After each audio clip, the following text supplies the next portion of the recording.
I knew the moment I saw her name pop up on his lock screen, I was done. But the real betrayal, the true sickness, didn't come from the explicit photos or the confessions of love. No, it was the cold, hard realization that the whole affair, the lies, the late nights, the stolen moments, it was all just theater. A meticulously crafted, disgusting performance designed to distract me, designed to distract everyone from the actual crime they were committing. And you ask yourself, how deep does the rabbit hole go when your husband risks everything, not just for lust, but for something far darker than infidelity itself? We had built a life on the assumption of mediocrity, you see. Mark was a senior analyst, solid, predictable, slightly boring. The kind of man who brings home a steady paycheck and complains about the coffee machine. When Sarah joined his team, I noticed the shift immediately. Not the typical signs of cheating, not guilt or secrecy, but an aggressive, almost panicked oversharing. He started talking about Sarah constantly. Sarah needed help with this report. Sarah was struggling with that client. Sarah and I are staying late, again. He was saturating the environment with her name, making her presence so mundane, so boring, that I would stop hearing it. It was camouflage, a heavy blanket of tedious detail meant to hide the sharp, dangerous edges of the truth. I ignored it because when you've been married for 10 years, you learn to rationalize away the small deviations. You tell yourself, he's just stressed, the company is demanding, this is the price of success. But the price of success, I learned, was far higher than a ruined marriage. It was the potential ruin of everything they touched. The discovery happened on a Tuesday. Mark had left his work phone charging on the counter while he showered. He never left that phone unattended. Never. A notification flashed. Not a text message, but a calendar reminder. Sarah. 9 p.m. Asset review. Keep the story simple. Asset review. That sounded official, sterile, corporate. If I had seen meet at the usual hotel, I would have screamed, thrown the phone, and started calling lawyers. But asset review, that demanded investigation. I knew his passcode. It was our anniversary date, a sickening little detail that made my fingers tremble as I typed it in. I went straight to their message thread. The first 5 messages were exactly what I expected. Flirty, suggestive, references to private jokes and shared drinks. Standard, garden variety betrayal. Then the tone shifted abruptly. Sarah, I hate this. We had to move the meeting again. He's asking too many questions. Mark, stop panicking. This is why we have the distraction. The more they focus on our thing, the less they look at the books. It's perfect cover.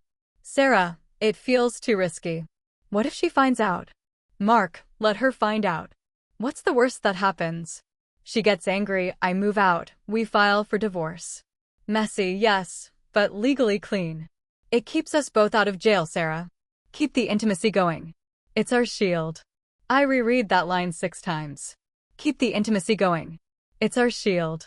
My marriage, the stolen kisses, the late-night arguments, the whole toxic relationship they were building, it wasn't about passion. It wasn't even about true connection. It was a tool. A smokescreen for white-collar crime. They were using the oldest story in the book, the scandalous office affair, to mask a conspiracy so serious that they genuinely feared jail time. The nausea hit me, but it wasn't the nausea of a betrayed wife. It was the cold, ethical horror of realizing I was living with a criminal. And the texts continued, detailing things I barely understood. They spoke in code, or perhaps just corporate jargon I wasn't privy to. Did you scrub the Q3 projections? The internal audit is tomorrow. We need the paper trail to lead back to the offshore account, not the inventory. The allocation of the missing assets must be blamed on the previous CFO. We stick to the narrative. I realized that every late night, every canceled dinner, every time Mark had sworn he was putting in the hours for the family, he was actually moving millions of dollars, orchestrating a massive fraud, and ensuring I was the perfect, unwitting accessory to his crimes. If I had caught him cheating in a hotel room, I would have had proof of his infidelity. Simple, painful, finite. But here I had proof of something far bigger, something that involved not just my small life, but their entire corporation, their careers, and, potentially, the federal government. I needed context. Who was he who was asking too many questions? What were these missing assets? And what exactly was the narrative they needed to stick to? I realized that the affair was designed to be discovered. It was the fallback story. If the company auditors or the SEC ever came sniffing, Mark could point to the chaos of his personal life and claim distraction, claim poor judgment due to infatuation. It was designed to make him look stupid and weak, rather than calculated and criminal. They were betting on the world caring more about sex than about fraud. And they were probably right. I scrolled further back, desperately searching for a smoking gun that wasn't wrapped up in euphemisms. I found a voice note. I tapped play, holding the phone close to my ear, listening to the hurried, low voice of my husband. Mark, the transfer is complete. They bought the land in Nevada under the Shell Corporation. We just need to make sure the internal documentation supports the valuation spike, otherwise, the whole thing falls apart. And Sarah, for God's sake, stop leaving notes in the desk drawer. The whole point of the affair is that we only communicate through encrypted channels outside of work. You're sloppy. The transfer of land. Nevada. Shell Corporation. Valuation spike. This wasn't just skimming the expense account. This was massive. Money laundering, maybe market manipulation, or perhaps something involving real estate that was deeply illegal. My hands were shaking violently now, not from grief, but from a terrifying sense of power. I held the key to ruining not just my husband, but an entire corporate hierarchy. I had to know the full scope. I couldn't confront him yet, because if I did, he would wipe the phone, deny everything, and potentially drag me into the mess as a co-conspirator. I had to become smarter, colder, and far more criminal than they were. The work phone wasn't enough. It was too sanitized, too focused on the immediate cover story. I needed access to his computer, his actual corporate files, the data they were trying to hide. I looked down at the lock screen again. Our anniversary date. The perfect password for the perfect liar. He was still in the shower, the sound of the water masking my breathing. I had about 5 minutes before he came out, fresh and smelling of sandalwood, ready to kiss me goodnight and lie to my face again. I carefully placed the phone back on the charging pad, exactly as I had found it. Then I moved to the study, where his work laptop sat, powered down, waiting. I knew the login for his personal profile, but the corporate network required a secondary token, a small, physical USB key he kept hidden. I needed that key. And I needed to know what was in the folder labeled Project Chimera. I crept towards his dresser, the floorboards silent beneath my bare feet, searching for the key that would unlock the real secrets of his betrayal, the secrets that went far beyond the sheets. I reached into the back of his sock drawer, feeling around the soft wool, searching for the cold, hard plastic of the security token. My fingers brushed against something small, metallic, and sharp. It wasn't the token. It was a key. A key to a safety deposit box. And wrapped around the key, a small, handwritten note in Sarah's cursive handwriting. If the audit hits, take this. It proves everything. It was heavy, cold metal, the key to a safety deposit box, nestled deep in the back of the drawer. And that note. Sarah's careful cursive, small, precise, chilling. If the audit hits, take this. It proves everything. It proves everything. Meaning Sarah wasn't just Mark's partner in crime, she was his insurance policy, or perhaps, she was planning her own exit. She knew the affair was a distraction, but she also knew the fraud was too big, too dangerous, to ignore forever. She had left the key for me. The betrayed wife. The one person Mark would assume was too blinded by jealousy and pain to look past the bedroom betrayal. I slipped the key and the note into the pocket of my robe just as the shower turned off. The 5-minute window was closed. Mark walked into the room, steam following him, toweling his hair. He looked tired, yes, but also relieved, the practiced relief of a man who just completed a difficult task. He smiled at me, that familiar, meaningless smile. You see, the hardest part of betrayal is performing normalcy when you know the truth. I kissed him goodnight, a dry, sterile kiss that felt like touching cold glass. I managed to say, "Long day tomorrow?" He nodded, already crawling into bed. Massive internal audit. Q3 projections. It's going to be brutal.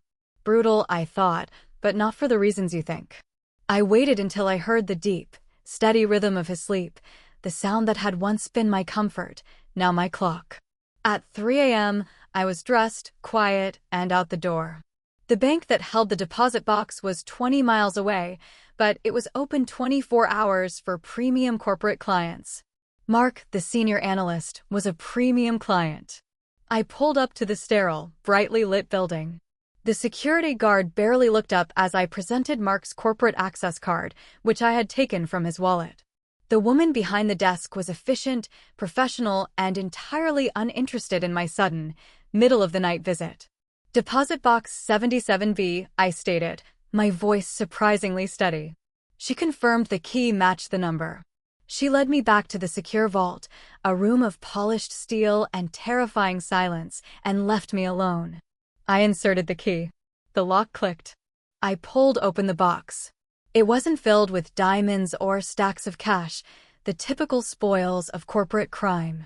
It was filled with files, meticulously organized, and a single, sealed envelope marked, my confession. I ignored the confession for a moment, diving into the files. Project Chimera wasn't about inflating numbers. It was about hiding a crime against the environment. The Nevada land transfer wasn't for development. It was for burial. Their company, a major producer of chemical components, had been illegally disposing of highly toxic waste in the desert property for 3 years, labeling the operation as asset storage.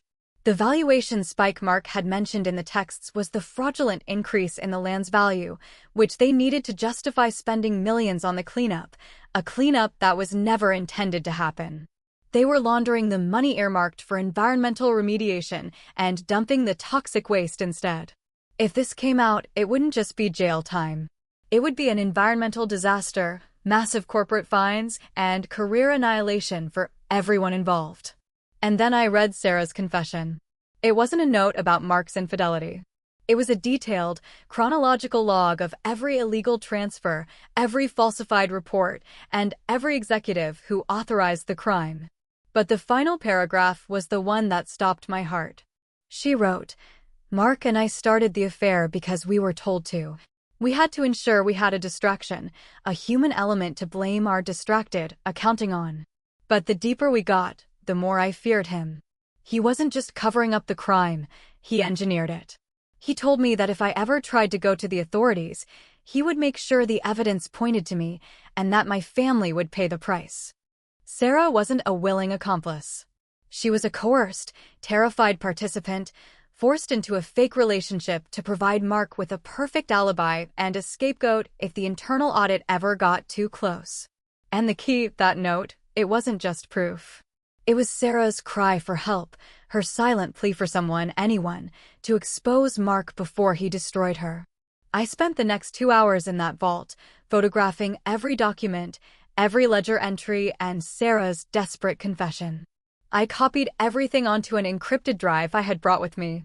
I sealed the box, replaced the key, and returned Mark's corporate card and wallet exactly as I had found them. I arrived home just before the sun rose. Mark was still asleep, his face peaceful, his breathing heavy. The face of a man who was certain he was untouchable. I didn't wake him. I didn't scream. I didn't even file for divorce immediately. I went in my home office. I had the evidence of massive environmental fraud, money laundering, and corporate conspiracy. I had Sarah's confession, which simultaneously implicated Mark and absolved me of any knowledge. I needed to be clean. I needed to be the hero, not the victim. I spent the next 3 days preparing my narrative. I didn't confront Mark about Sarah because the affair was irrelevant. It was the cover story, and I refused to give him the satisfaction of using a shield. I called a specialized legal team, not divorce lawyers, but corporate crime specialists. I presented the evidence anonymously, claiming I found the information on a dropped USB drive outside their corporate headquarters. I made sure that the first person to receive Sarah's full confession and the files on Project Chimera was the Federal Environmental Protection Agency, followed immediately by the SEC. On Friday morning, Mark was preparing to leave for work, complaining about the stress of the audit. I stood in the doorway, Watching him tie his expensive silk tie, the tie of a successful, respected fraudster. "You won't need that today," I said, my voice soft, almost sympathetic. He paused, confused. "What are you talking about?" "The audit is today. I need to be there early." "No," I corrected him, stepping closer. "The audit is cancelled, Mark. They have bigger problems now." He stared at me, his eyes searching my face for the familiar sting of jealousy, the expected anger of a betrayed wife. He found only ice. "What did you do?" he whispered, suddenly realizing the game had changed. I didn't answer him directly. I just held up the small, handwritten note, the note I found wrapped around the safety deposit box key. Sarah's note. "Keep the intimacy going," I quoted softly, a ghost of a smile touching my lips. "It was your shield, wasn't it? But you forgot, Mark, that a shield only works if you trust the person holding it." The siren started then, faint at first, then growing rapidly louder, stopping right outside our manicured suburban lawn. Not the police, but the sharp, official sound of federal agents. Mark's face went white, the blood draining instantly, the realization hitting him. I hadn't found the affair. I found the truth. He didn't say a word as they knocked on the door, loud and commanding. He just looked at me, realizing his carefully constructed betrayal, the one designed to distract everyone, had been the very thing that led me to the evidence that would destroy him for life. And I watched him go, knowing that the cost of his success wasn't just a ruined marriage, but the complete, total annihilation of his future. The true price of success, I realized, was freedom. And I had just taken his away. Would you have exposed the corporate crime first, or focused on the marital betrayal? Rate my final move 1 to 10. Join Betrayal Files for more exposed secrets.